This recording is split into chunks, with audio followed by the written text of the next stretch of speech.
زندگی کا انمول مقصد۔ ایک دفعہ کا ذکر ہے کہ پہاڑوں میں بسے ایک چھوٹے سے گاؤں میں ایک ظالم اور سنگ دل عورت رہتی تھی جس کا نام نورین خالہ تھا۔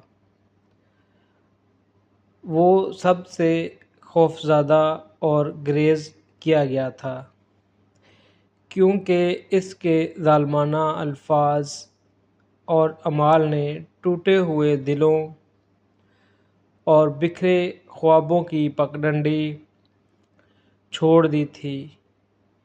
اسی گاؤں میں ایک نوجوان یتیم لڑکی رہتی تھی جس کا نام ثریا تھا۔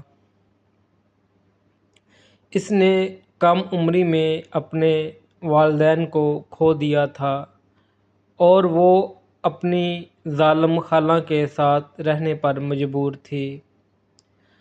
خالہ نے نوجوان لڑکی کے ساتھ حقارت آمیز سلوک کیا اور اسے گھر کے سارے کام کروانے پر مجبور کیا۔ اس پر کبھی کوئی پیار یا مہربانی نہیں کی۔ اپنے مشکل حالات کے باوجود یتیم بچی ایک مہربان اور نرم روح بنی رہی، ہمیشہ بہتر زندگی کی امید رکھتی تھی۔ ایک دن وہ گاؤں کے ایک چھپے ہوئے باغ میں ٹھوکر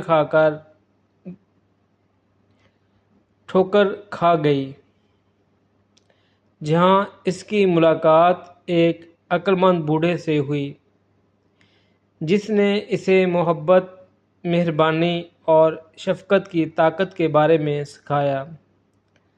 اس کے الفاظ سے متاثر ہو کر یتیم بچی نے پورے گاؤں میں محبت اور مہربانی پھیلانا شروع کر دی، ضرورت مندوں کی مدد کی اور اپنے آس پاس کے لوگوں کو خوشی دی۔ دریں اثنا ظالم خالہ کے ظلم میں مزید شدت آئی جس کی وجہ سے وہ تیزی سے الگ تھلگ اور اکیلی ہوتی گئی۔ جیسے ہی گاؤں والوں کو یتیم بچی کی مہربانی اور ظالم خالہ کے ظلم میں فرق نظر آنے لگا، وہ خالہ سے دور ہو کر یتیم لڑکی کو گلے لگانے لگے۔ آخر کار ظالم خالہ کو اپنی غلطیوں کا احساس ہوا اور معافی مانگی، لیکن بہت دیر ہو چکی تھی۔ گاؤں والوں کو پہلے ہی یتیم بچی میں محبت اور الہام کا ایک نیا ذریعہ مل گیا تھا۔ ظالم خالہ اور یتیم بچی کی کہانی ایک یاد دہانی کے طور پر کام کرتی ہے کہ محبت اور مہربانی دلوں کے تاریک ترین